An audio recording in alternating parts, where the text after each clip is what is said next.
Vamos lá. Começar aqui, boa noite para quem vai assistir depois aí. Boa noite, bom dia, boa tarde. Começar aqui o conteúdo da aula 4. A gente vai falar sobre diversificação internacional. Diversificação internacional. E aí, Tairone, beleza, velho? Deu certo, Tairone entrou? Deixa eu ver.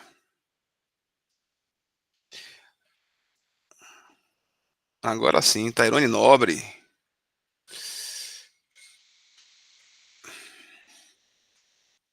Oxente Coworking. Legal. Vamos lá.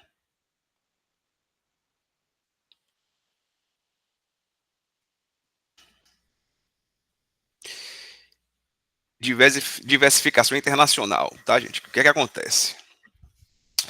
A gente vem transcorrendo aí, né, durante esse semestre, que uma das formas eficientes, né, de redução de riscos é através da diversificação, né, de investimentos. A gente falou sobre teoria de portfólio, que é fazer o investimento de tal forma para que o risco seja diversificado, né?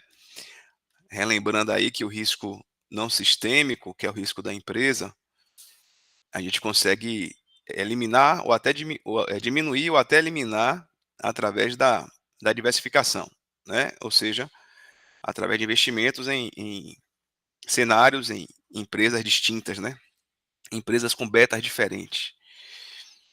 E a gente sabe que essa diversificação ela é limitada apenas ao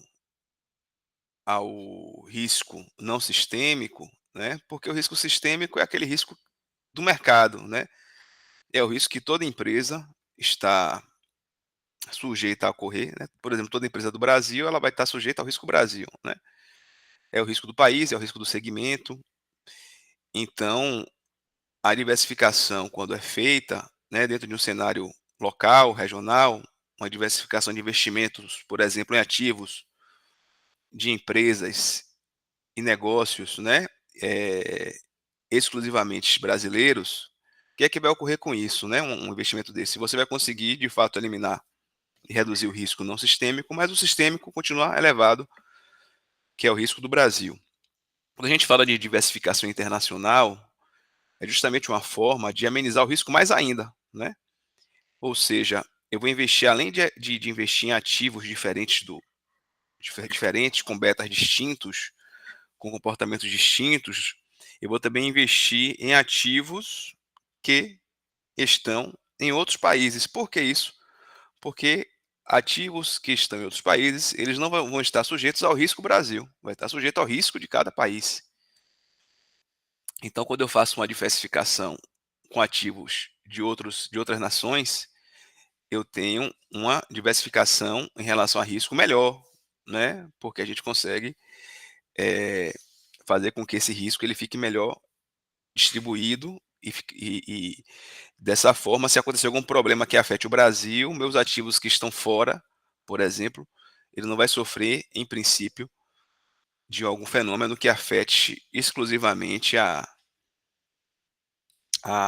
ao Brasil, né? Hoje, por exemplo, foi desligado aí o presidente do INSS, né? Não sei se vocês acompanharam, que o presidente do INSS foi demitido hoje em decorrência de uma operação que ele deflagrou contra fraudes no INSS. Eu não sei detalhes ainda, não li a matéria, vi a manchete apenas, né? Mas ele foi desligado porque ele iniciou aí uma investigação e descobriu alguns bilhões em fraudes na Previdência.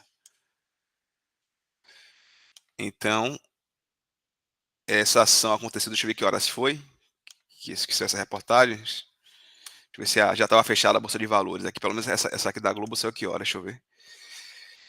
18h21. Atualizado em 18h21. Eu não sei que horas saiu essa reportagem, exatamente a primeira, mas se ela saiu, por exemplo, depois do fechamento da Bolsa de Valores, né? A Bolsa de Valores já fechada, a gente sabe que amanhã vai ter algum impacto, né? Quando abrir o pregão, amanhã vai ter algum impacto. o negativo ou positivo, né? Será que isso pegou bem ou pegou mal? Então, por exemplo, um caso como esse, se eu tiver ações investidas em outros países, não seria afetado, né, por esse ponto aí. Amanhã, esse problema não afetaria minhas ações que estivessem fora. Depois, bora até olhar aqui, bora olhar como é que fechou hoje o mercado, só para a gente poder ter uma noção se amanhã, quem tiver curiosidade, dá uma olhadinha amanhã a partir das 10 para ver como vai estar o mercado de valores aqui. Vamos ver como fechou hoje. Ah, tirou? Não está aqui. Não está aqui na tela não. Aqui, pronto. Aqui, ó. Hoje a Ibovespa terminou com alta de 1,34, né? Então, vou printar isso aqui e vou botar no grupo, tá? Da gente. Pra gente ver que repercussão vai trazer esse problema aqui Vou botar aqui no grupo. Pra gente ver amanhã o que vai acontecer.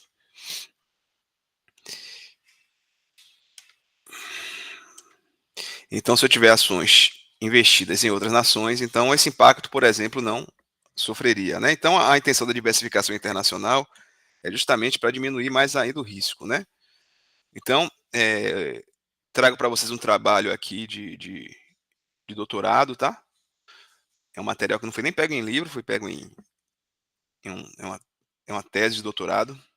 Trabalho seminal de Markowitz, de 1952. Né? Isso aí é um autor citando, né, alguns trabalhos sobre o tema, tá? De 52, foi capaz de mostrar de forma racional. Alguém querendo entrar?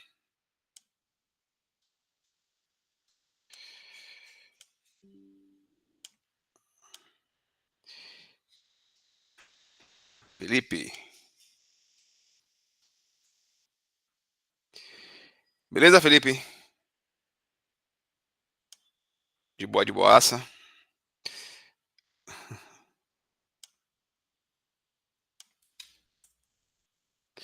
Então, o trabalho seminal de Markowitz, de 52, olha que tem bastante tempo, foi capaz de mostrar de forma racional a relação entre risco e retorno de ativos. Vamos lá.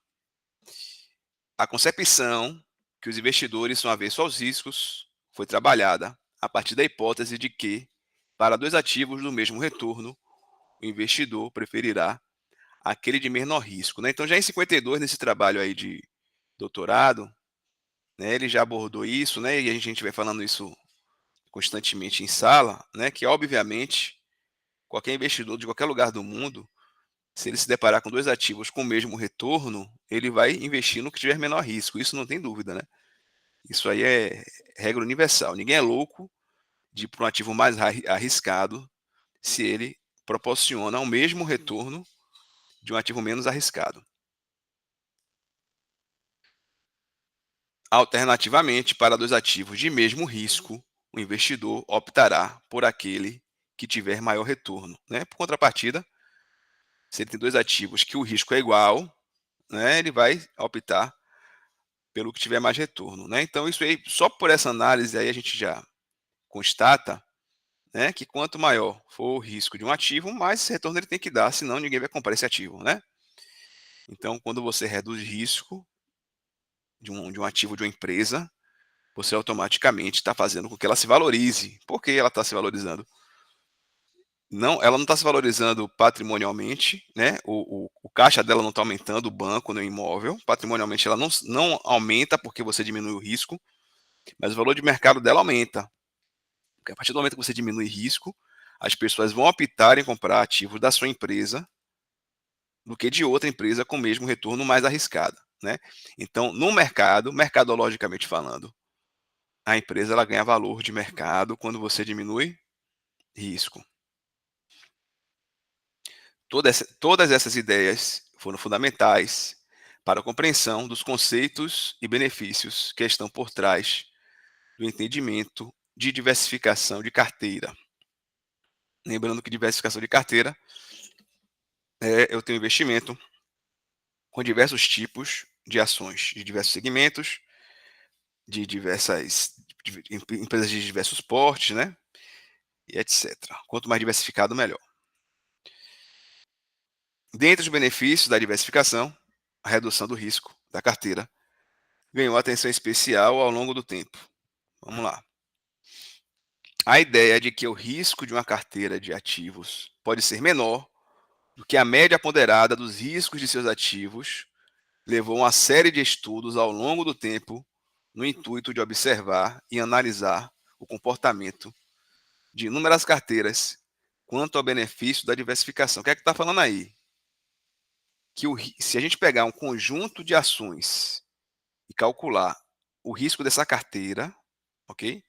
Ele vai ser menor do que eu pegar a média, tipo assim, vou pegar a Ibovespa, por exemplo, tem 60 ações lá, né, que a gente falou, 60 empresas listadas. Se eu pegar a média de risco, se eu pegar o risco de todas essas empresas, somar individualmente e depois dividir por 60, vai dar o risco maior do que o risco da carteira como um todo. Ó, o conjunto, a junção das ações das empresas formam uma carteira e o risco dessa carteira é menor do que a soma da média de todos os riscos, né? Então, isso prova que é mais seguro o investimento em carteiras, né? Lembrando que eu expliquei para vocês, ainda não detalhamos sobre isso, mas vamos detalhar em algum momento, que essa carteira não é feita de forma aleatória, né? As carteiras são feitas de forma calculada através de alguns cálculos, dentre eles com empresas com ativos com betas distintos, né? Vocês vão aprender aí em algum momento a calcular o beta de, uma, de um ativo. Sharpe, aí já é um estudo mais recente, aquele primeiro foi de 52, né? Esse aí 20 anos depois, todos eles dentro do mesmo trabalho científico aí. Sharpe, em 72, também chegou à conclusão de que carteiras diversificadas possuíam menor risco. De fato, a inclusão de mais ativos é capaz de reduzir o risco não sistêmico, ou seja, aquele que não afeta o mercado como um todo, como apontado pelo autor Sharpe em 64. Então, Sharpe também em 64, ele fala, né, o que a gente já vem falando desde o início do semestre, que a diversificação a gente consegue reduzir o risco não sistêmico, né, que é o risco da empresa. Sonic, em 74, demonstrou que o mesmo raciocínio poderia ser aplicado à diversificação internacional. Então, aqui já vamos começando a direcionar essa diversificação agora para ativos internacionais, né?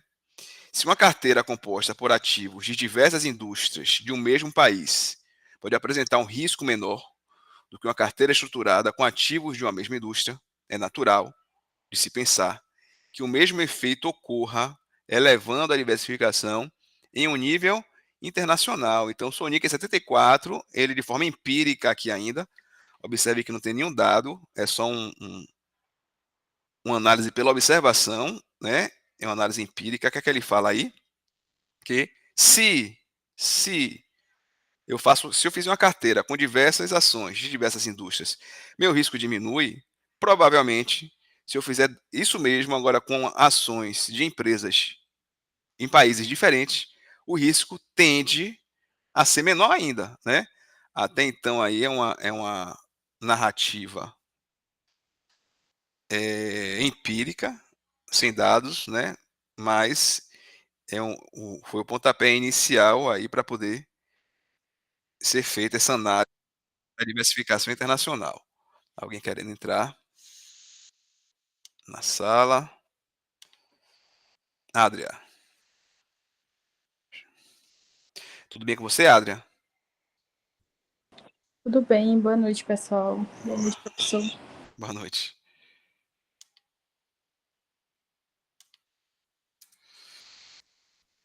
Vamos lá. A diversificação internacional, no entanto, traz consigo uma importante e nova variável. Conforme apontado por Stemon e Soteil, já em 2002, olha só, já mais recente, em 2002 quase todo mundo aqui era nascido ou não? Me conte aí se 2002 era todo mundo nascido na sala. 2002, eu era estudante da Cairu em 2002. Eu tava nascendo. Foi mesmo? Eu já era veterano na Cairu aí já.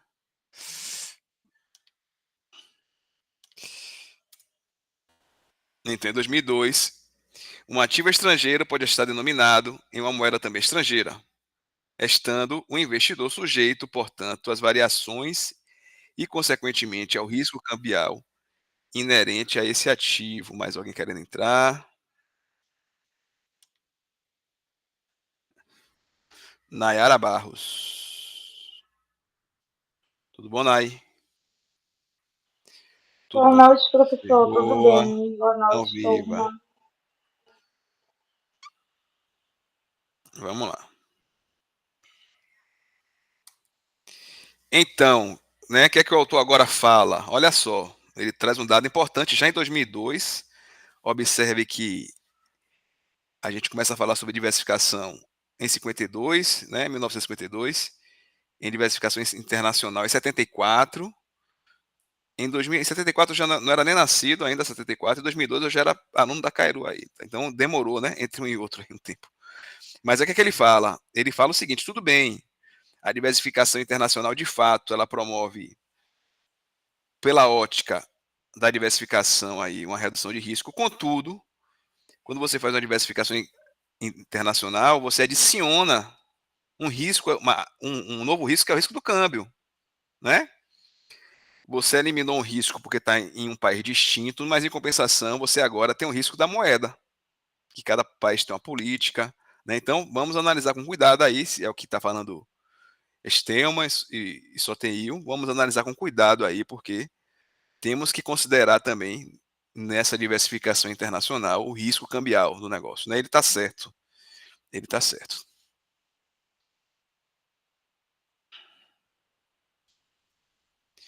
O acesso a mercados internacionais permite uma vasta oportunidade de diversificação de investimentos. Entretanto, o risco cambial pode distorcer os benefícios decorrentes de uma eventual diversificação internacional, principalmente no que tange a redução do risco da carteira, né? Então, ponderando aí, tem que ponderar bem aí a questão cambial. Não sei se vocês lembram, né? Vira e mexe, vem uma conversa aqui, o carro americano é muito mais barato que o brasileiro. Não sei se vocês já viram essa conversa que às vezes aparece, às vezes some, né, no mercado, que o carro brasileiro é caro, que o americano é barato. E na verdade é um mito isso aí, né?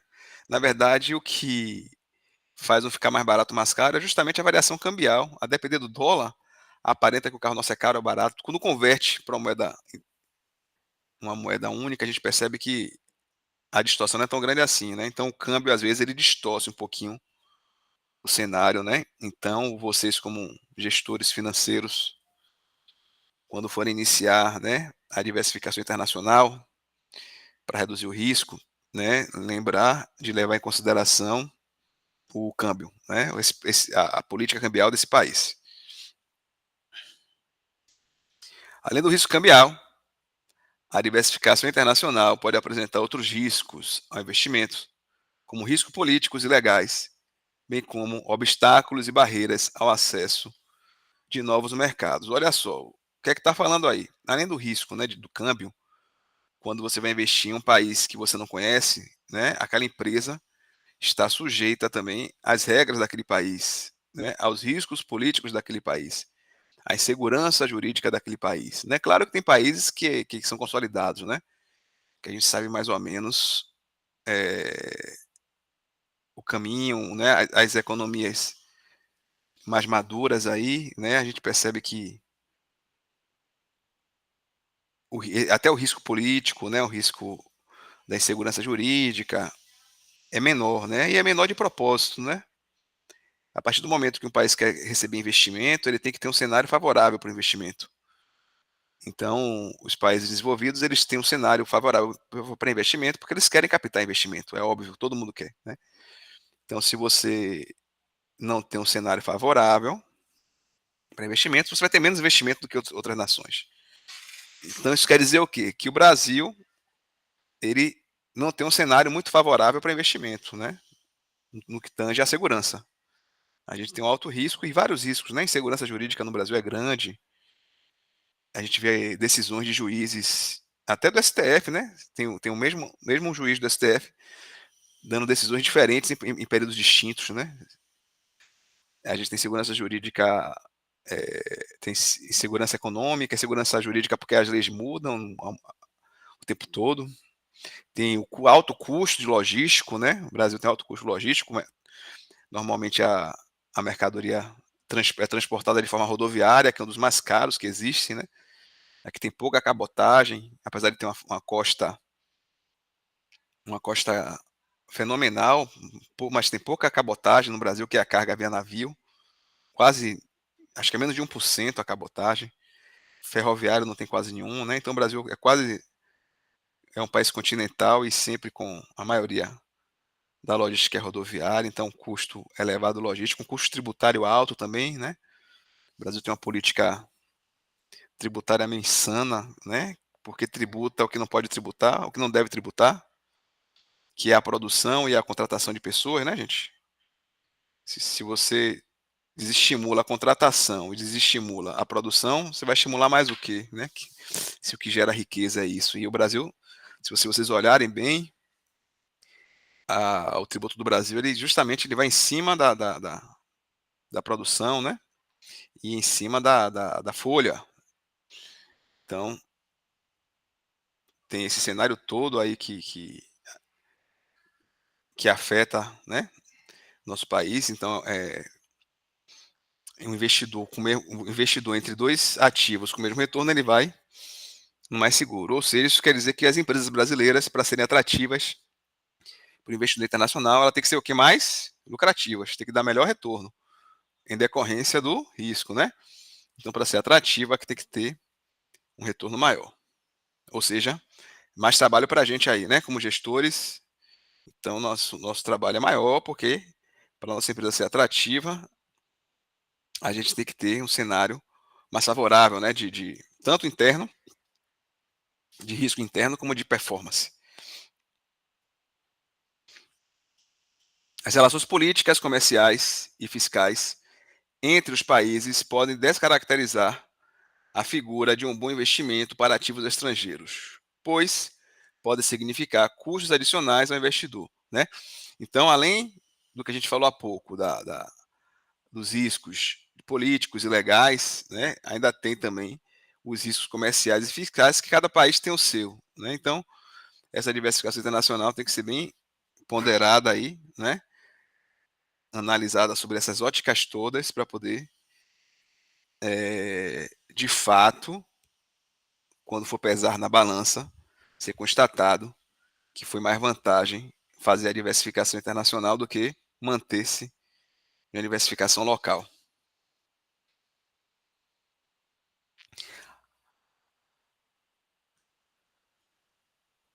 Aqui é a postagem repetida.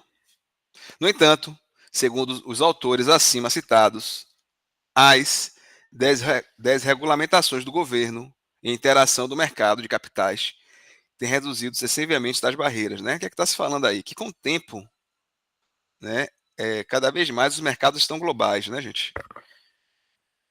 Para poder ficar um cenário mais simples de investir, né? Cada vez mais a gente vê leis internacionais, né? A lei contábil, que era desde 2009 passou a ser única no mundo, né? Foi adotada a IFRS, que no Brasil é gerida aí, né? É interpretada pelo Comitê de Pronunciamentos Contábeis, que é o CPC, né?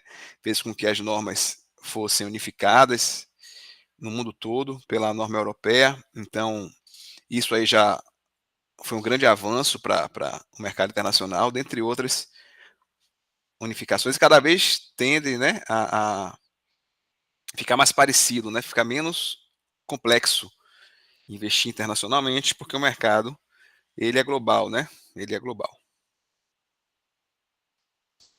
Outros estudos já indicavam a possibilidade de redução do risco de carteira através desse método. Dentre eles, Grubel, em 68, olha só, 68, mostrou que a inclusão de ativos estrangeiros em carteiras compostas por ações americanas fez com que houvesse uma redução no risco de carteira e um aumento ao retorno anual esperado. O estudo de Levy e Snart, em 70, trouxe conclusões idênticas sobre o mesmo assunto. Então Grubel, Levy e Snart, em 68 e em 70, respectivamente, constataram que, além da redução de risco, quando eles incluíam, né, ações internacionais na carteira, ele também teve aumento do retorno. Observe que também é um estudo empírico, né? Por que empírico? Porque ele pegou, colocou uma ação e viu que reduziu, né? Em mais de uma carteira.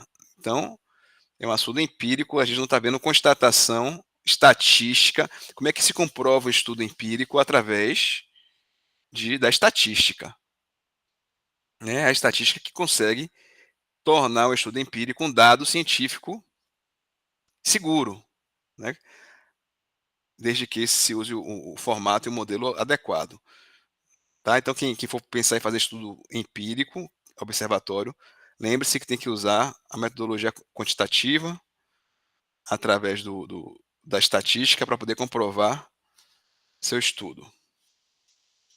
Olha só, o que é que ocorre aqui? Preste atenção nessa tabela aqui, gente. Ó, deixa eu botar o laser para funcionar. Quem estava disperso aí, vamos olhar aqui para essa tabelinha.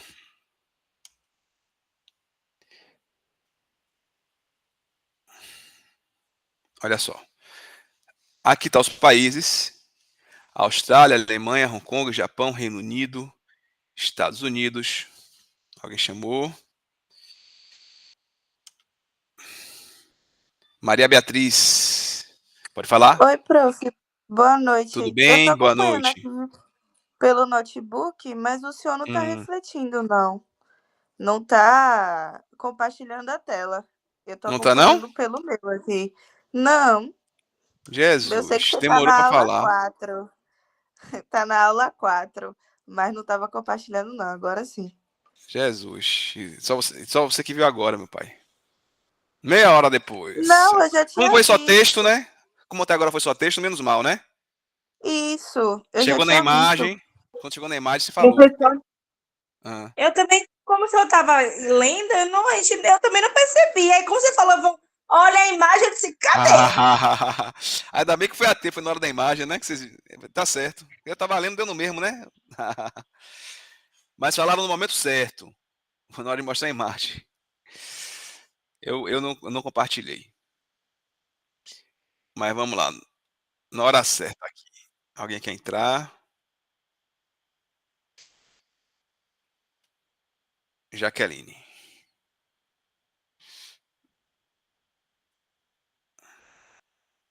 Agora estão vendo, né? Deu certo aí agora? Estão vendo a imagem? Deu sim. Só acho que vai começar Vamos a lá. Então, travar. olha só. Então vou fechar o vídeo, tá?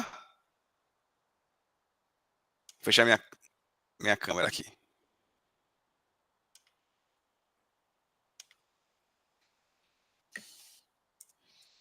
Opa.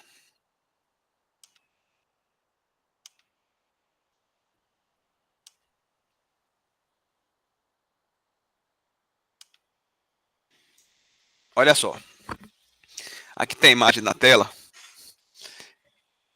Observe o seguinte. Aqui estão os países: Austrália, Alemanha, Hong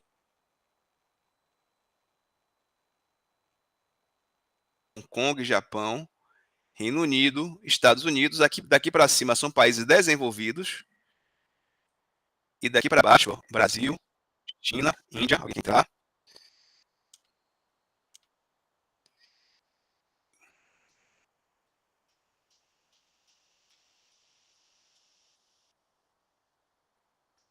E aí, Diogo, beleza?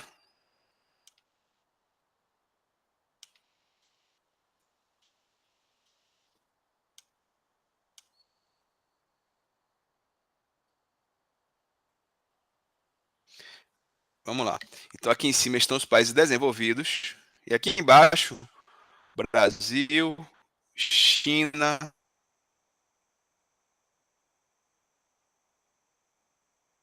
Índia, Coreia do Sul, Rússia, África do Sul são os países emergentes.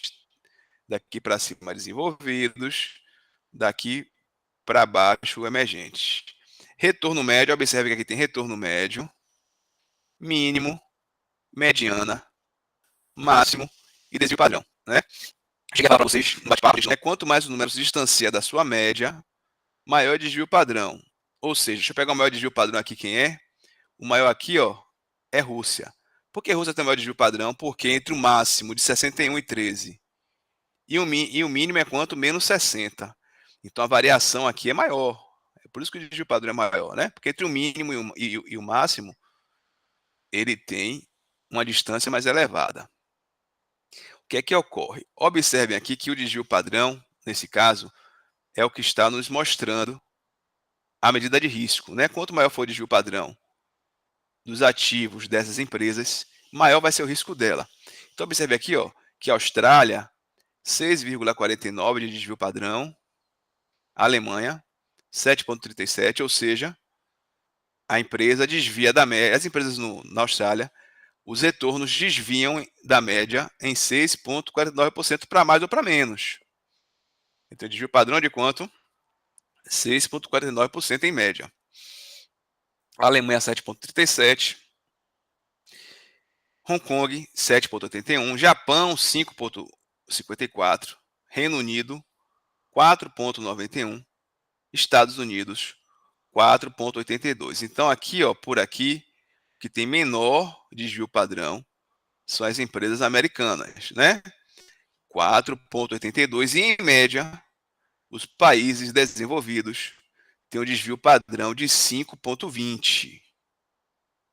Ok? Já os emergentes, Brasil 11,52%, China 10,83%, Índia 9,25%, Coreia do Sul 12,58%, Rússia 15,31%. Professor, Pode falar, parou de pode falar. compartilhar. Ah, vou só Parou? compartilhar agora. Tá.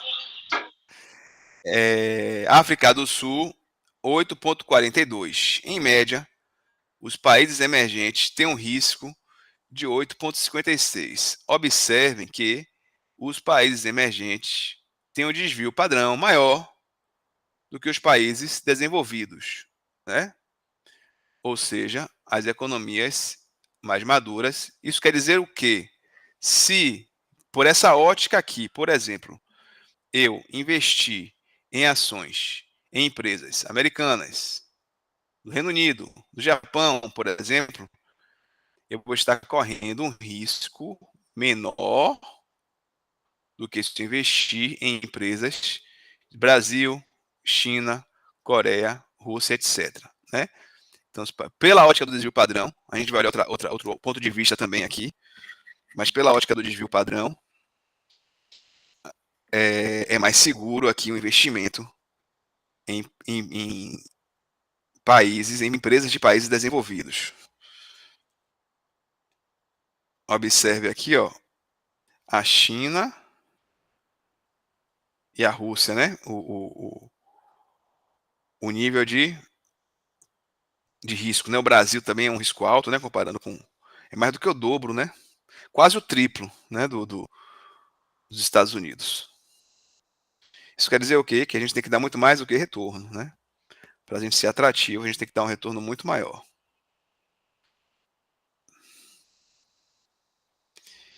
Aqui, mais uma vez, eu já trouxe a fórmula de como calcula o desvio padrão, ou a probabilidade, né? Probabilidade de A e B, quando a gente junta dois ativos, é a covariância de A e B, dividindo pela variância de A vezes B, que é o desvio padrão. A gente vai depois, como eu falei, trazer uma fórmula simplificada sobre essas coisas, tá?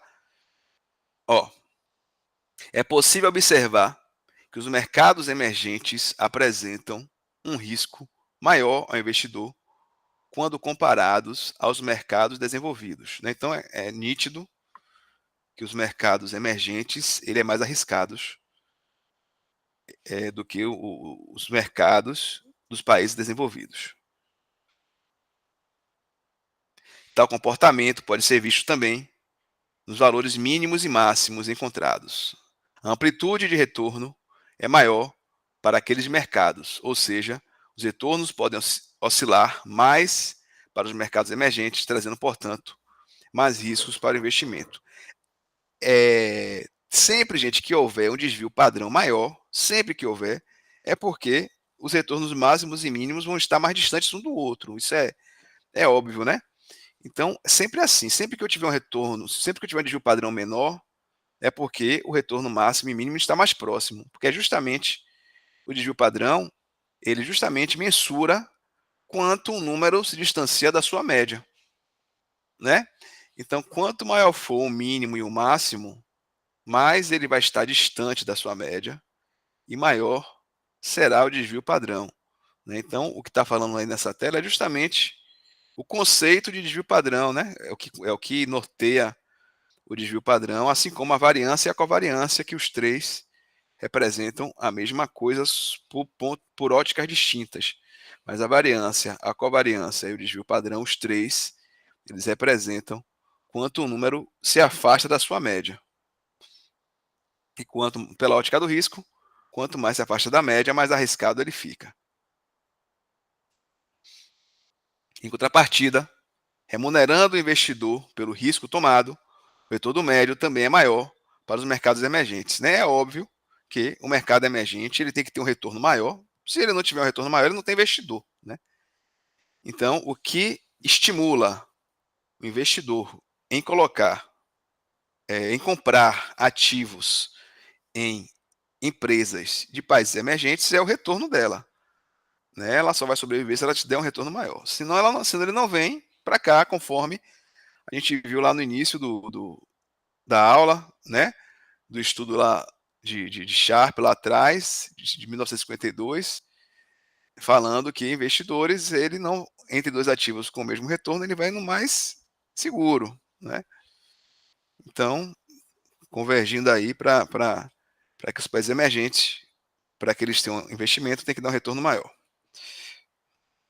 Portanto, é possível notar a relação dos resultados encontrados com a literatura, especialmente quando analisado sob a ótica abordada por Markowitz em 52, que foi qual que a gente falou há pouco, investidor é avesso ao risco. Por essa razão, exigirá uma remuneração maior por um ativo de maior risco, né? É só constatação aí do que Markowitz falou lá em 1952. Assim, caso os mercados não estejam tão integrados, haverá uma boa oportunidade para a redução do risco de carteira. No entanto, os mercados apresentarem alto coeficiente de correlação, a redução do risco será menor. Não sei se vocês lembram que na aula passada a gente mostrou o gráfico de expressão, que são os pontinhos, né? E o gráfico de expressão, perdão, gráfico de dispersão, a gente viu ali, vou relembrar a memória de vocês, que quanto mais distante um pontinho está do outro no gráfico de dispersão, é porque aquele gráfico, aquela correlação está se aproximando do zero, né? Quanto mais disperso o ponto está um do outro, mais distante, é porque aquela correlação está se aproximando do zero, e quanto mais próximo os pontos estão um do outro, é porque aquela correlação está se aproximando do 1. E a gente depois colocou dois gráficos com os pontinhos alinhadinhos, não sei se você lembram. Um crescente, que era representando 1, e um decrescente, que era representando -1. Estão lembrados disso da aula passada, gente? Desses três gráficos que a gente mostrou? Me digam se estão lembrados. Deixa eu trazer ele aqui de novo para a tela, só para a gente ilustrar o que a gente está falando aqui.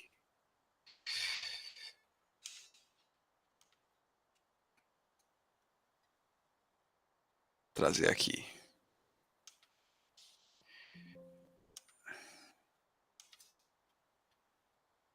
foi isso aqui, ó.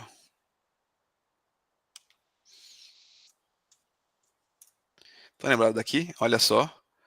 Quanto mais os pontos estiverem dispersos,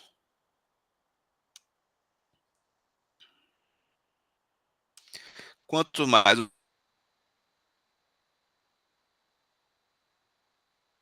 os pontos estiverem dispersos, é porque está se aproximando do zero. Quanto mais os pontos estiverem próximos, é porque está se aproximando do 1. Quando ele está alinhado, é porque ele é 1. Ou seja, se eu, o que é que está falando ali sobre investimento internacional? Se eu for investir em uma ação em um país, que os ativos daquele país têm uma correlação perfeita com o do Brasil. Quer dizer, correlação perfeita, gente? Tudo que acontece aqui acontece lá e vice-versa. Se eu fizer isso, não adianta diversificar. Né? Por quê? Porque se aqui tiver problema, lá vai lá também. Se a diversificação, se a correlação for o quê? Perfeita. Pela ótica da diversificação, eu tenho que investir meu ativo em países que têm pouca relação com o Brasil. Porque o que acontece lá não afeta aqui e o que acontece aqui não afeta lá. Então, para poder dar certo essa diversificação internacional, eu tenho que investir em um país onde a correlação seja nenhuma com o Brasil. Para eu poder garantir que um problema lá não afete meu ativo aqui e um problema aqui não afete meu ativo lá. Então, quando eu for fazer uma diversificação internacional, vocês forem, a gente, como gestores financeiros, né, a gente vai ter que procurar investir em uma nação onde a correlação com o Brasil seja a menor possível, né, para eu poder atender meu objetivo, que é justamente de diversificar meu investimento, né? É o que está falando aqui, ó.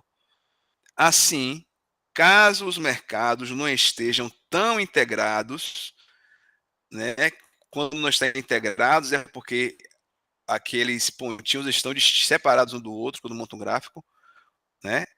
Haverá uma boa oportunidade para a redução do risco da carteira. Então, os mercados não podem estar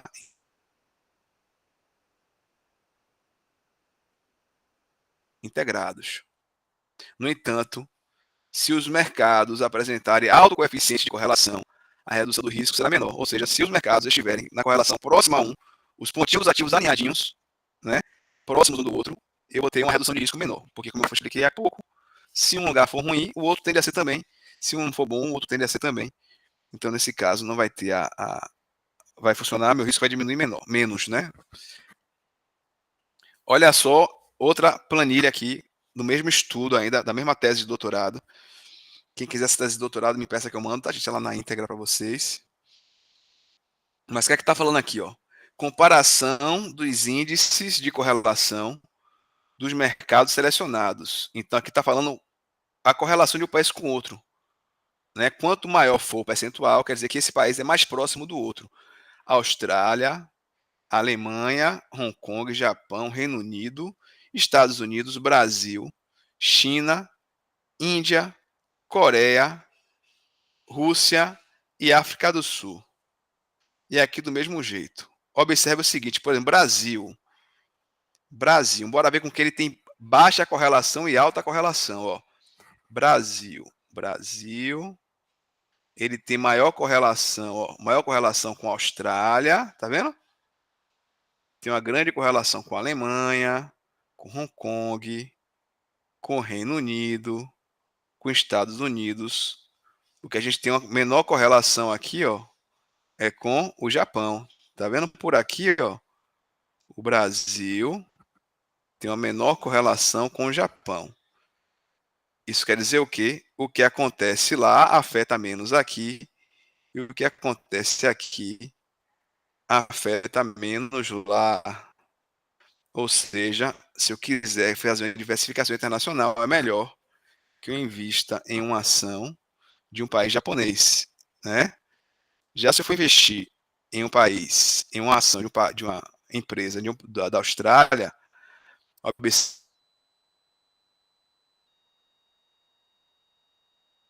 que a correlação é alta, quase 70%. Então, meu risco não vai ser tão diversificado assim, né? Por quê? Porque a correlação entre Austrália e Brasil é alta. Bora ver os demais países aqui, gente. Ó. Dando uma olhada como um todo, Aqui a gente percebe, acho que a menor correlação é essa aqui, né? 37%. Aparentemente é, ó, que é de quem? Da Índia com a Rússia. Ó, a correlação da Índia com a Rússia é pequenininha. 37%. Né? Bora minha correlação mais alta com a de todas aqui. Deixa eu ver. Oi. Ah, voltou. Não, voltou. Pode falar. Eu não Voltou? estava vendo o gráfico. Tá oscilando, né? É, um pouquinho. Eu estava mostrando aqui, no caso da Índia, com a Coreia, que tem a menor correlação, 37,19%. Vou procurar a maior aqui agora, deixa eu ver a maior, 79, deixa eu ver se tem alguma, 81. Deixa eu ver se tem alguma maior que 81 aqui. A maior é 81. A maior aqui, ó, é dos Estados Unidos, ou perdão, é do Reino Unido com a Alemanha.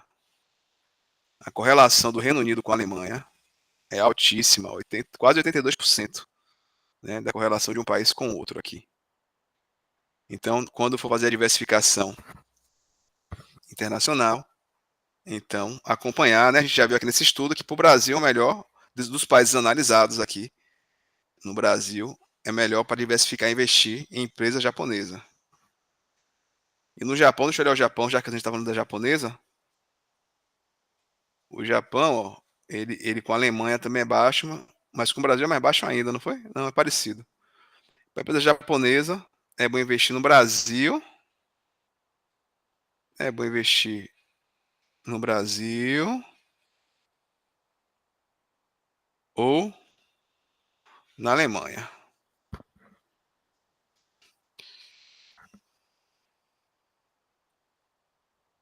Aqui o Brasil. Índice de correlação entre Brasil e os demais mercados, só o Brasil, Austrália, Reino Unido, Alemanha, Estados Unidos, Hong Kong, Japão, África do Sul, Rússia, Índia, China. A Coreia do Sul não tinha mostrado ali, né? Mas a Coreia do Sul, ó, é a mais baixa, na verdade. 40,99, 92, né? Coreia do Sul tem muito investimento no Brasil, né, gente? Já reparou? A Hyundai, né? Tem fábrica aqui, LG, Samsung, né? Tudo é da Coreia do Sul. Você vê que tem grande penetração no mercado brasileiro, as empresas coreanas, e vem ganhando cada vez mais, né? Cada vez mais comum. A gente tem marcas coreanas aqui, né? A LG, a Samsung e a Hyundai, né?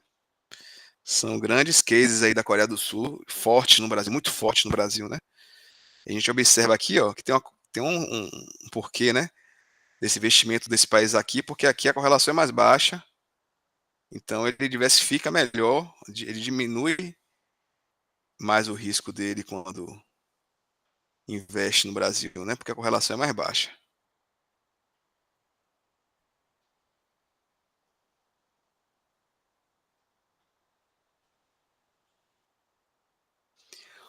Os maiores valores encontrados continuam sendo em relação a mercados de países desenvolvidos.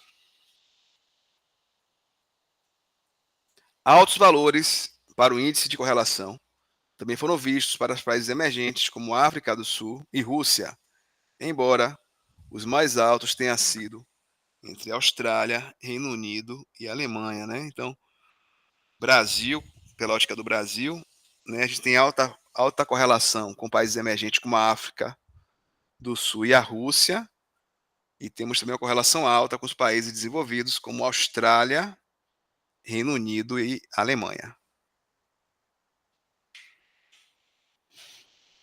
Em contrapartida, os menores valores observados referem-se ao coeficiente de correlação existente entre o mercado brasileiro e os mercados da Coreia do Sul e o Japão, né? Então, os asiáticos aí para a gente fazem mais sentido, né? Sinalizando boas oportunidades de redução de risco para esses países, né? Então, o japonês e o coreano aí, tá? Para a gente, já guardem no coração essa informação, se tiver que analisar isso, comecem, né? Pelas empresas do Japão e pelas da Coreia do Sul, em decorrência justamente dessa baixa correlação, né, com o Brasil. A seguir, segue gráfico comparativo entre a evolução do coeficiente de correlação médio para os mercados desenvolvidos e emergentes, bem como para a média de todos os mercados selecionados. Olha só que interessante, gente. Preste atenção nisso aqui. Ó, azul é a soma dos dois mercados, vermelho dos países desenvolvidos e verde dos países emergentes. Isso aqui é o que? É a evolução de correlação entre os países. Observem, isso foi de dezembro de 2001 a dezembro de 2011. Foi um estudo de 10 anos. Observe que no passado a correlação era mais baixa entre os países. Olha só, a linha vermelha e a linha verde era bem mais distante. E observe que em 2011 essa distância diminuiu, né? E a gente que observa muito que diminuiu em decorrência de um fenômeno que aconteceu nessa época aqui, ó, que eu vou explicar para vocês, né? Aconteceu um fenômeno no mundo nesse período aqui que fez com que os países, os mercados ficassem mais homogêneos. Ó, os mercados estão simétricos aqui, estão mais simétricos. Aqui eles eram assimétricos, aqui ele está mais simétricos. Ou seja, na época lá, que foi 2002, que foi o último estudo que a gente viu ali, né? Que fala que a diversificação tem que ter cuidado com o câmbio. Mas em 2002, aqui ainda a diversificação era alta, né? A correlação era baixa, quer dizer, a distância era alta entre um mercado e outro, então a correlação era baixa, né? Então aqui fazia mais sentido fazer a diversificação internacional, né? Por quê? Porque a distância, né, entre um mercado e outro era grande. Observem, como eu falei, que em 2008, olha só, 2008, os mercados ficaram praticamente sobrepostos um com o outro, ficou todo mundo igual.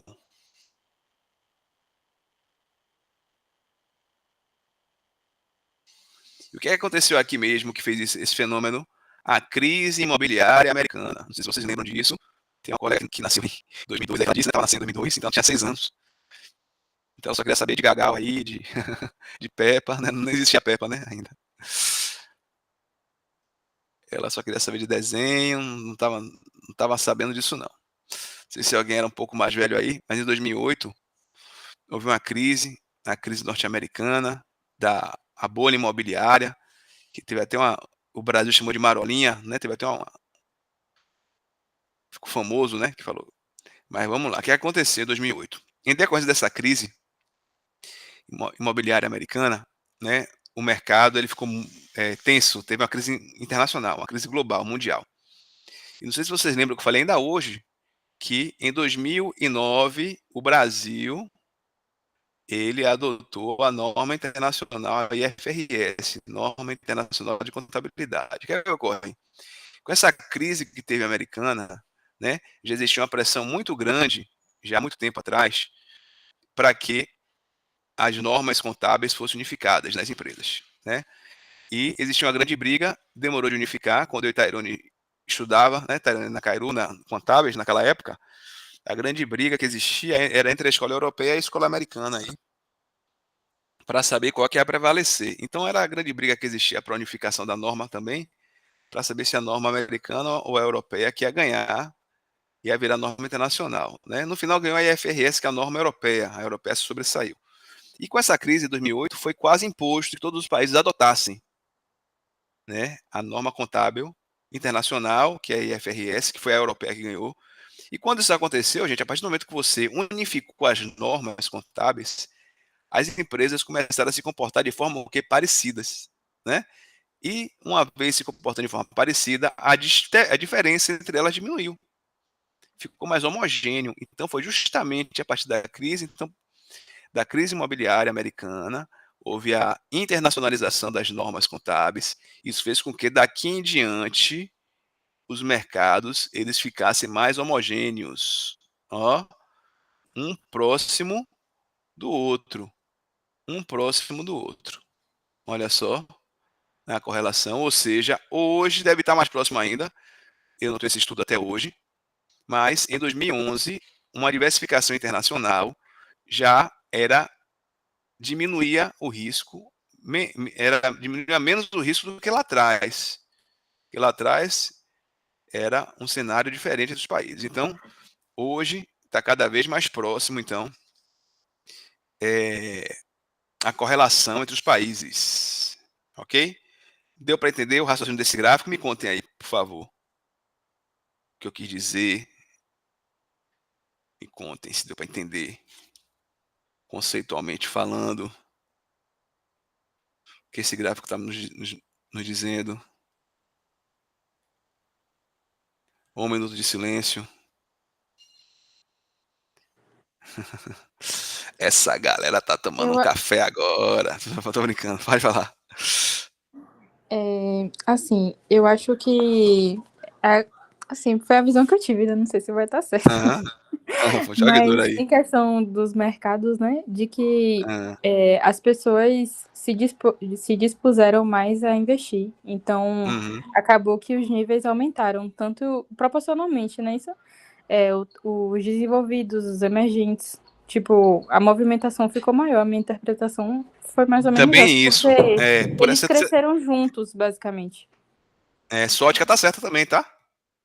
Que Sua bom. ótica tá certa. Porque assim, o que acontece? A partir do momento que o mercado ele fica, internacionalizou, ficou mais seguro, automaticamente mais pessoas vão investir, né? Então, eu não falei nem sobre essa ótica, mas você abordou essa ótica que está correta. Mais pessoas investiram e os mercados estão mais homogêneos, né?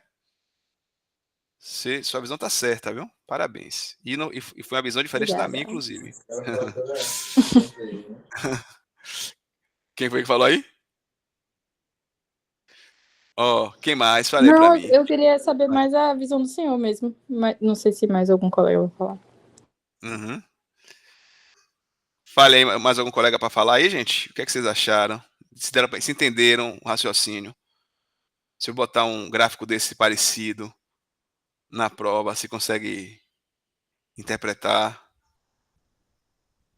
Eu entendi da mesma forma que a Adria, que de fato teve essa questão também. Para mim, até que tanto é tranquilo. Bem explicado.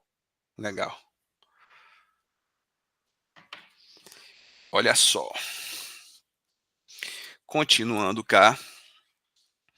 Analisando as correlações médias de mercados desenvolvidos e de mercados emergentes, nota-se sua evolução foi idêntica ao longo do período de tempo estudado, principalmente a partir de meados de 2007, quando passou a haver um maior crescimento na integração entre os mercados.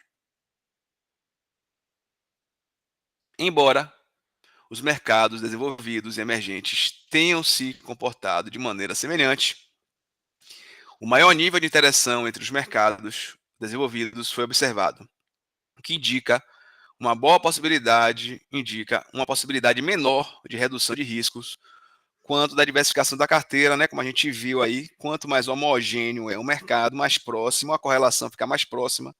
Se aproxima de 1, no gráfico de dispersão ele vai ficando perfeita, vai ficando alinhadinho, bonitinho o gráfico, e a partir do momento que isso ocorre, eu reduzo menos o meu risco quando eu invisto em ações de países distintos, né? Se leva em consideração ainda o risco do câmbio, o risco da política de cada país, o risco fiscal. Aí tem que se ponderar muito mais ainda, né? Porque o mercado já está mais próximo. E para eu ainda aderir a alguns riscos adicionais, então tem que ter muito cuidado. Hoje é mais complexo o investimento em uma carteira internacional se a gente incluir, né, essa questão cambial e etc. Contudo, se a gente conseguir fazer um investimento internacional excluindo o risco de câmbio, o risco fiscal do país, a barreira de fora, se a gente conseguir algo, que eu vou mostrar para vocês uma solução para isso daqui a pouco, se a gente conseguir algo que seja internacional, mas que não tem essas barreiras todas, né, fica mais atrativo, né, já que o mercado está mais homogêneo. Vamos lá. A diferença do coeficiente de correlação entre as médias observadas para os dois grupos, desenvolvidos e emergentes, no início do período analisado, era na ordem de 20 pontos percentuais. Né? Então, quando começou o estudo lá em 2001, um estava com 40%, outro estava com 60%. Né? Então, a distância entre um e outro era de 20 pontos, né? Muita coisa. Né? É uma distância alta lá no início de 2001. Ao final de 15 anos, no entanto, essa diferença passou a ser de aproximadamente 5 pontos. Então, caiu de uma diferença de 20 pontos para 5, né? Ou seja, ficou muito mais homogêneo, né? Muito mais homogêneo. Apontando para o nível de integração dos mercados emergentes muito mais próximo do nível visto nos mercados emergentes. Então, se aproximou mais dos mercados desenvolvidos, né? Na verdade. Olha só. Assim sendo, pode-se dizer que ainda há oportunidade de redução do risco de carteira via diversificação internacional, embora tal feito tenha diminuído ao longo do tempo, como podemos ter visto no gráfico anterior. Né? Então, ainda hoje, a gente consegue reduzir risco na diversificação internacional, ainda hoje conseguimos, sendo que no passado era muito mais forte essa tendência.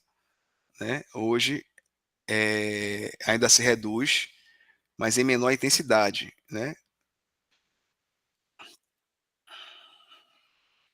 A seguir, é apresentada a tabela com os coeficientes de correlação dos mercados selecionados para 2 períodos distintos, entre janeiro de 97 e setembro de 2007, 10 anos aí, ó, de 97 a 2007, e entre outubro de 2007 a dezembro de 2011. Né? Então, 2 grupos distintos, 10 anos de um lado e 3 anos do outro, né? Mas 2 grupos distintos. Olha só como era e como ficou. Olha só como era no passado, a correlação era mais distante, né? 80, ó, como era muito maior, e como reduziu, ó, depois do período, 27%, chegou a 27% aqui, ó, e aqui, ó, como era altas as correlações.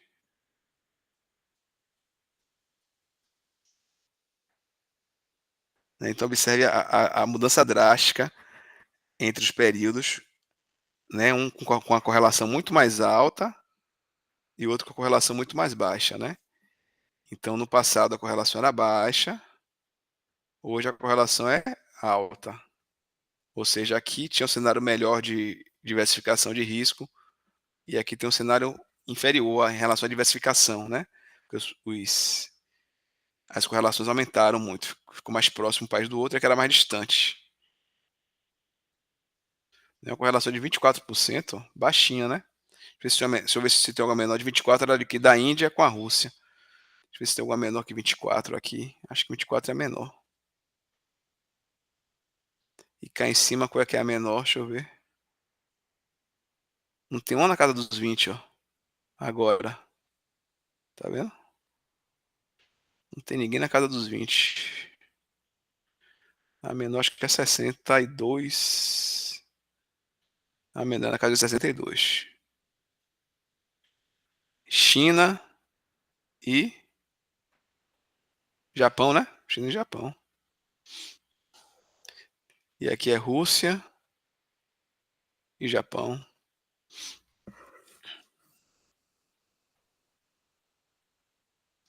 Aqui, ó.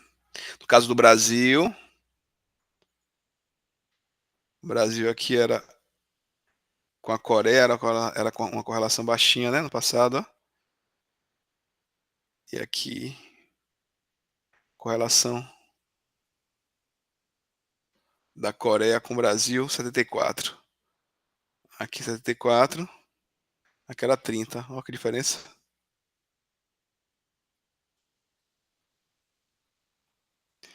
Como mudou o cenário, né?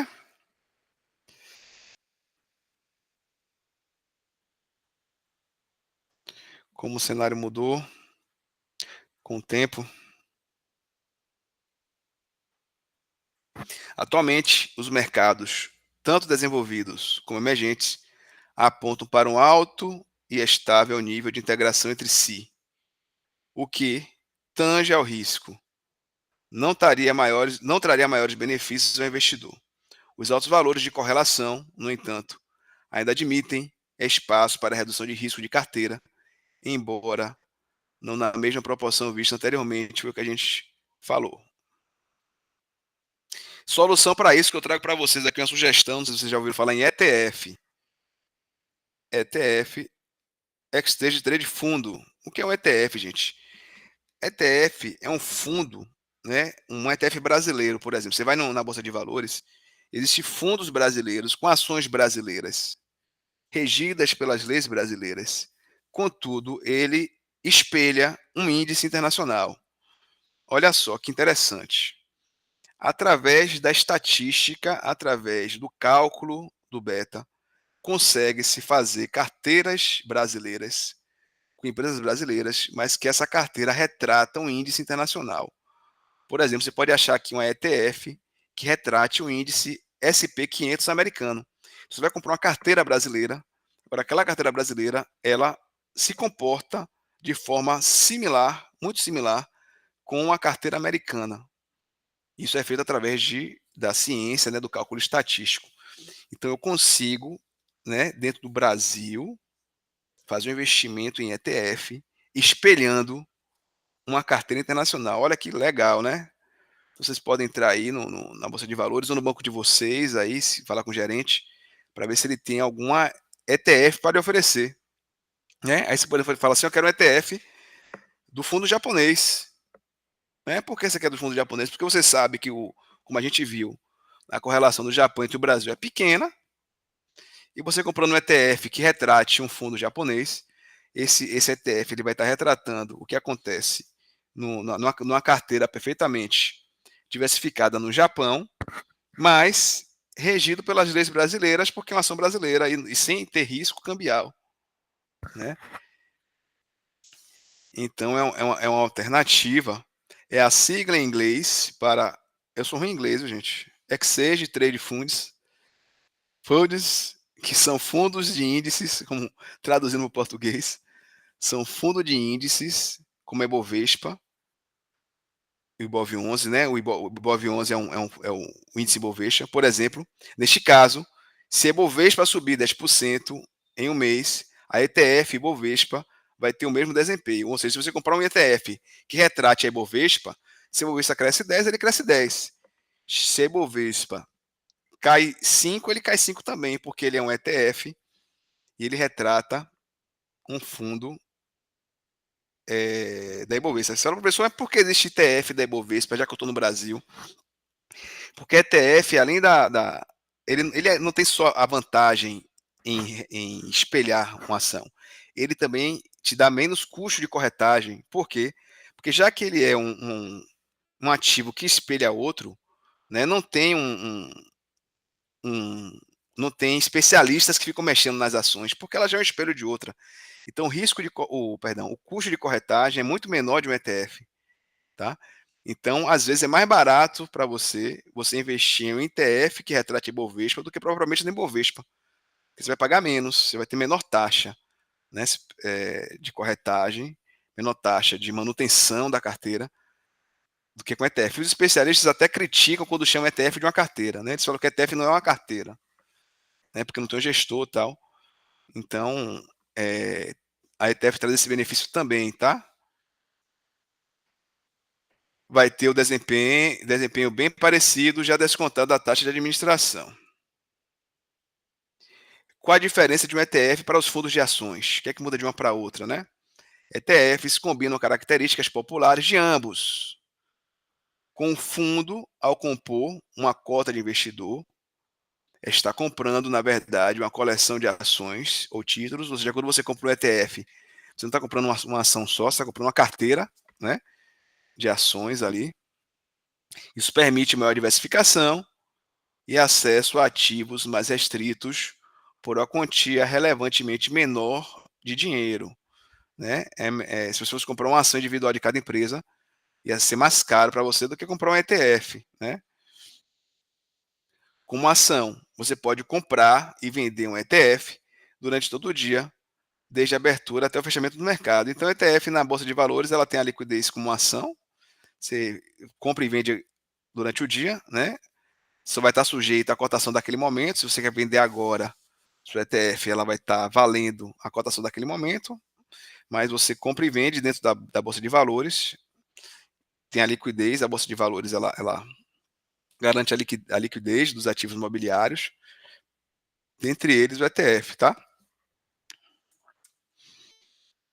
Vantagem do ETF: quando comparado com o fundo de ações tradicionais, ETF costuma ter uma taxa de administração que menor. Por que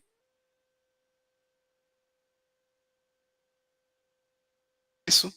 O investidor somente será cobrado pelos dias em que ficar com as cotas em sua carteira, como ocorre nos fundos de ações tradicionais. Então, ele tem uma taxa menor e ele é cobrado conforme, em relação ao tempo, conforme os fundos das ações tradicionais. O que mais de vantagem? Com apenas uma transação, os ETFs proporcionam o investimento em uma carteira diversificada. Né? Então, quando você compra um ETF, você está comprando uma carteira diversificada de ações. Né? Em outras palavras, o ETF permite a exposição do investidor em todas as ações que integram a carteira do seu índice de referência, reduzindo assim o risco de concentração. Né? Não tem risco de concentração porque são várias ações que compõem a ETF. Né? E como eu falei, você escolhe que índice ela quer que espelhe. Né? Eu tenho o índice japonês, que eu vou mostrar para vocês como é o nome do índice japonês. Quem quiser já investir amanhã na ETF, já pede ao gerente lá uma indicação do fundo japonês. Com apenas uma transação, os ETFs proporcionam um investimento em uma carteira diversificada em ações. Em outras palavras, isso eu acabei de falar, né? Postagem repetida. Deixa eu vir aqui para a tela. Deixa eu vir para a tela da Globo, que a oração está cedo ainda demais. Está cedo demais. Deixa eu ver o que tem na aula 5.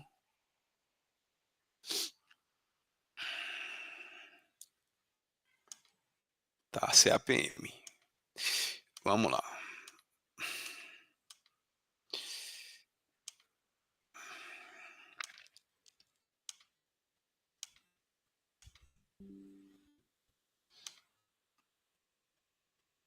Me conte aí, gente, sobre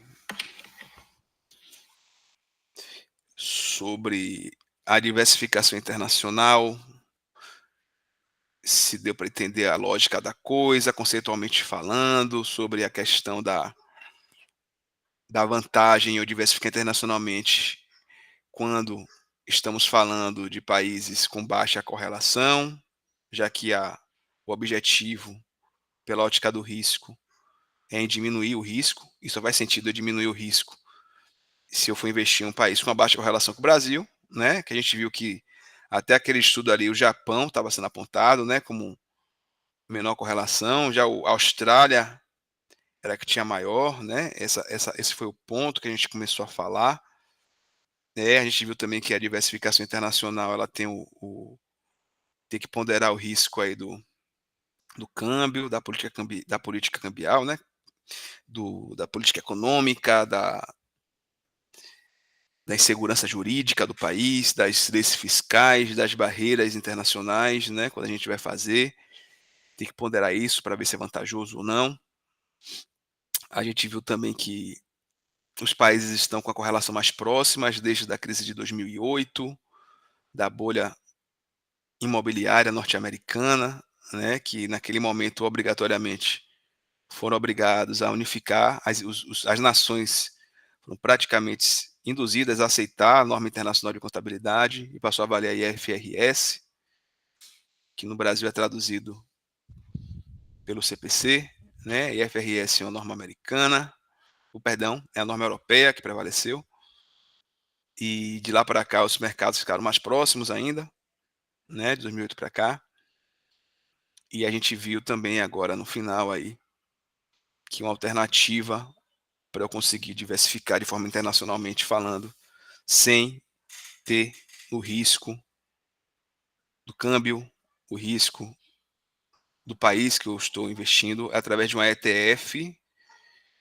ETF é um conjunto de ações que espelham algum índice, SP500 ou índice, lembrando que os países eles têm sua carteira perfeitamente diversificada, né? Então a ETF ela espelha os índices como um todo. Então se você está na cabeça que quer diversificar seu risco e você pensa, né, em investir em algo que tem relação com o Japão, é decorrência da baixa correlação com o Brasil, então você pode investir em um ETF que retrate o fundo, a carteira perfeitamente diversificada japonesa. Eu esqueci qual é ela, eu pensei que ia trazer nessa aula, eu devo trazer em outra, mas vamos pesquisar aqui como é o nome desse fundo aqui. A carteira japonesa qual é? Carteira japonesa, carteira de ações.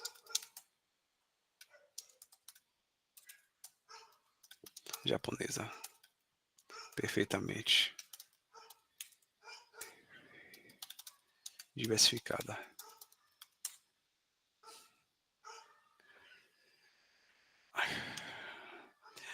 A carteira de ações japonesas perfeitamente diversificada deve incluir empresas de diferentes tamanhos.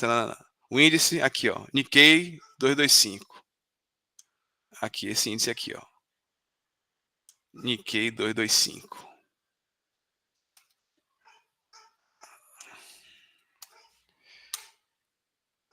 Olha ele aqui. Na carteira japonesa perfeitamente diversificada. Deixa eu ver se eu consigo fazer uma coisa aqui. Nikkei versus Ibovespa. Ibov. Deixa eu ver se rola. Ah.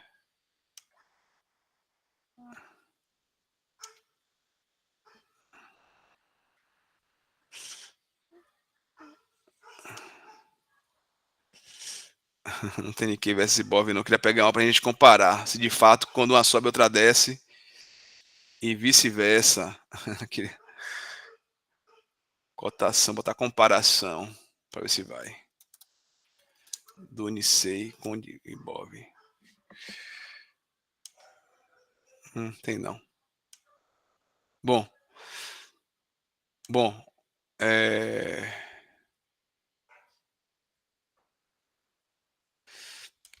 Ou seja, você pode pedir um ETF, bora ver agora se existe ETF no Brasil dele, né?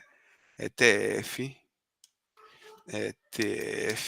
do Nikkei, ETF no Brasil, do Nikkei 225.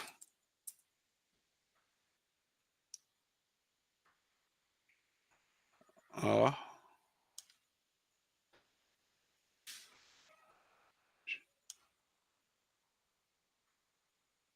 Bom.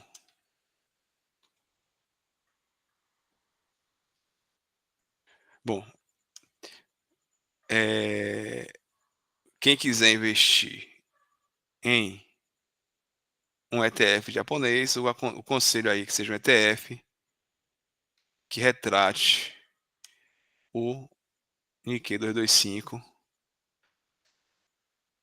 Deixa eu ver, na Rico. Porque eu gosto muito da Rico. Quer dizer, mas se bem que a Rico foi vendida, né? Eu gostava quando era André Moraes. André Moraes tem um canal hoje em dia que fala sobre. E a Rico foi vendida por Itaú. E o Itaú comprou todo mundo. Comprou a Rico, comprou a XP. O Universo ETF vem crescendo no Brasil. Tal. Queria ver aqui alguns ETFs. Pronto, aqui alguns ETFs, ó. Deixa eu ver se tem algum do Japão aqui.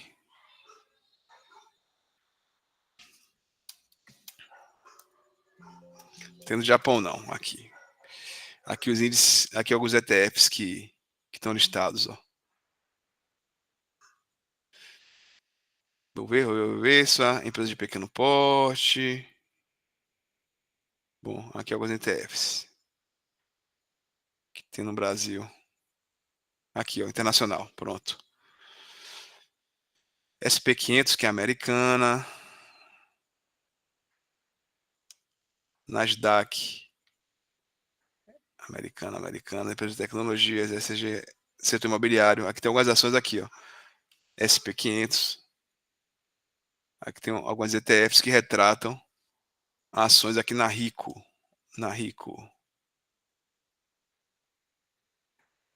ETF, aqui China, ó. China. ETF que retratam a China. Mercado global, a Europa. Quem mais temos aqui, ETF? Criptoativos, olha só, ETFs que refletem, né, que espelham a criptomoeda. Ó. Quem não quiser comprar criptomoedas, pode comprar ETFs que espelham as criptomoedas. É mais seguro, né? Contudo, lembrando que ela vai oscilar conforme a criptomoeda, né? Você vai ter a garantia que vai estar na bolsa de valores, etc. Mas vai oscilar conforme a criptomoeda. O que mais temos de ETF aqui? Commodities, que é o boi gordo, o milho. A renda fixa, também tem ETFs que retratam a renda fixa. Títulos públicos, etc. Que mais? Taxa internacional. Que mais temos? Outros ETFs negociados, ações e dividendos. Pronto. Aqui alguns ETFs que a gente trouxe da Rico.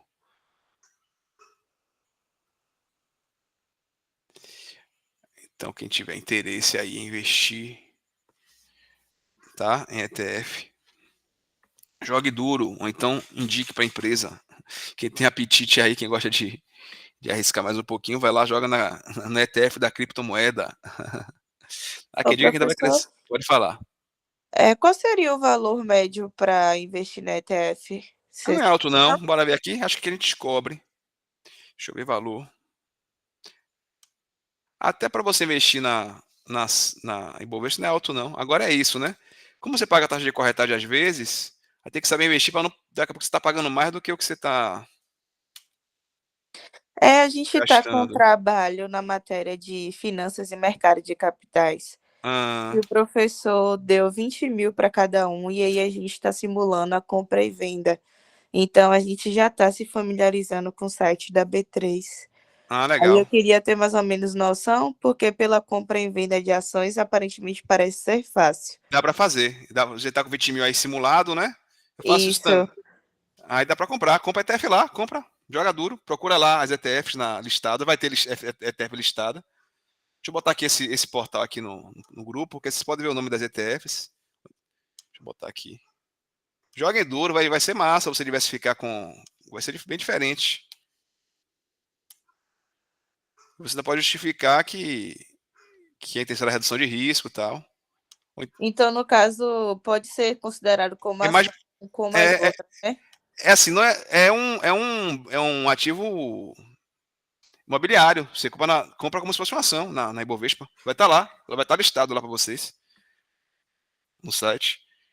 Só Eu vocês. tô vendo aqui. Tá vendo? Tem da Agro também. Eu tô Da olhando. Agro. Aí você pode comprar mercado futuro, que tem da Agro, do Boi Gordo. Então, alguma ação internacional. Bota SP500. Como é que tá o mercado americano? Deixa eu ver no momento. Nem sei se está bom ou se está ruim. Nesse momento. Pena que eu não achei japonês aí, né? Pra gente. Não sei se tem. Não vi nenhuma japonesa listando aí, que seria uma justificativa legal. Mas botem, vai ser bom, tá? Explique porque botou ETF para poder diversificar risco, que é em um país diferente do nosso. Quer dizer, espelha um índice diferente do nosso. Vai ficar bem rico o trabalho de vocês. 20 mil dá para botar uma besteirinha, uns 5 mil aí de ETF, né? Já eu peguei 3 empresas, inclusive uma que eu estou trabalhando, que está em alta já tem semanas, que é o Grupo Cogna, que nós trabalhamos, né, para falar a verdade. A ação da Cogna está crescendo muito. Eu peguei Americanas, Cogna e Vale. Para mim, Vale também é uma das mais tops. E Vale, a longo prazo, você nunca vai perder dinheiro. Ela pode perder no momento, mas a longo prazo, você nunca vai perder com a Vale. Em uma semana eu já tive 3% de valorização. A bolsa foi desvalorizada. Então, já estou achando mais tranquilo. Legal. Eu faço a simulação também. Eu faço de um portal que simula. Você está fazendo dentro da própria Bovespa, é? Isso, dentro da própria Bovespa. Eu faço. Dá 60 mil, acho, o portal que eu faço de mentira. Mas legal, mas é bom. Isso que vocês estão fazendo é muito bom, tá? Na prática, fazer, se familiarizar como se fosse de verdade, só não é de verdade o dinheiro, né? Eu acho que tem um dia de delay, se eu não me engano, né? É a informação de ontem, da bolsa, de um dia antes, se eu não me Isso, engano. a gente está fazendo a cada uma semana. Aí toda segunda a gente está fazendo. E olhando o retorno. Eu vou postar, se vocês quiserem, eu vou postar no grupo aí um vídeo que ele explica uma técnica de André Moraes, que eu falei que era da Rico e a Rico foi vendida. Ele tem um programa todo dia na televisão. Ele tem um vídeo dele antigo, ele explicando um formato para fazer uma carteira consolidada. É simplesinho. Eu vou ver se acha esse vídeo. Eu tenho ele baixado aqui, só que vou ver se acha ele no YouTube ainda para mandar para vocês. Vai ser legal. Ok, gente, tá bom. Querem que eu entre já no... O novo assunto que eu olhei aqui é CAPM, tá? É um assunto que a gente vai começar a calcular aí algumas coisas estatísticas. Eu acho melhor o CAPM a gente começar pessoalmente aí. Calcular o CAPM. Tá bom? Querem tirar alguma dúvida? Querem me contem aí? Posso encerrar a aula? Estamos com tempo ainda. As fórmulas o senhor vai aplicar presencialmente? Vou, que é o CAPM agora, que vai ser na próxima aula. Certo. Então, para mim, sem dúvida. Vou aplicar a fórmula e também eu vou explicar como fazer ele por uma tabela que fica mais fácil para fazer. É o assunto menos fácil ao CAPM para vocês, mas é o de maior relevância, tá? Vocês aprendendo aí a calcular o CAPM e aplicar na prática, vocês vão ter um diferencial grande na mão, pode ter certeza. Se vocês entenderem, é fácil de entender. A fórmula é grande, mas não é complexa. A gente vai destrinchar ela. É só grande, mas não é complexa, não. E com a tabelinha fica simples de fazer. E se vocês se dedicarem a aprender isso, pode ter certeza que para a financeira, vocês vão ter um diferencial grande, tá? Calcular quanto a empresa tem que dar de retorno, hein? É muito valioso. Aí a gente faz pessoalmente, é melhor, né? Certo. E esse a gente vai exercitar bem, tá? Tu quero ficar uma aula, uma para dar teoria, a gente exercitar umas duas aí bem. Porque é muito importante para vocês o CAPM. Vai ser presencial a próxima aula? Presencial. Ah, sim, é isso. Bora fazer presencial a próxima, né? Seria remota, mas como essa foi remota, a gente vai presencial. Só vai ter um detalhe. Na semana que vem eu vou estar vindo de feira. Se acontecer algum... Em tese eu chego no horário correto. Mas na BR pode ter algum imprevisto. Talvez pode acontecer de atrasar um pouco, tá, gente? Por isso que eu boto presencial quando eu estou em Salvador. Mas normalmente eu chego a tempo, sem atrasar. Então, mas eu aviso a vocês se no caminho tiver alguma coisa, mas vai ser presencial a próxima. Fechado? Para compensar essa. Então, ficar com Deus, gente. Bom descanso para vocês. Ô, professor, uma coisa antes, mas só uma situação particular mesmo. É sobre a segunda chamada. Eu solicitei, mas aí a gente queria saber qual vai ser a data mesmo exata e tudo mais. Peraí que eu já publiquei a data, né? Deixa eu ver aqui da segunda chamada quanto vai ser. Vou abrir aqui para vocês as datas. Eu acho que é na semana de 31 de maio. Só tem que ver o dia, que é na quarta da semana de 31 de maio. Deixa eu pegar o calendário aqui que a gente fala agora. Calendário 2025. Só um minutinho. Acho que a nossa é dia 28 de maio. É 28? Calendário aqui. Achei. Segunda chamada, 28 de maio, exatamente. Uma semana depois da V2. Ah, beleza. Obrigada, professor. Nada. Tranquilo. Ficar com Deus, gente. Bom descanso para vocês aí. Bom descanso. Até semana que vem. Boa noite. Tchau, boa noite. Tchau.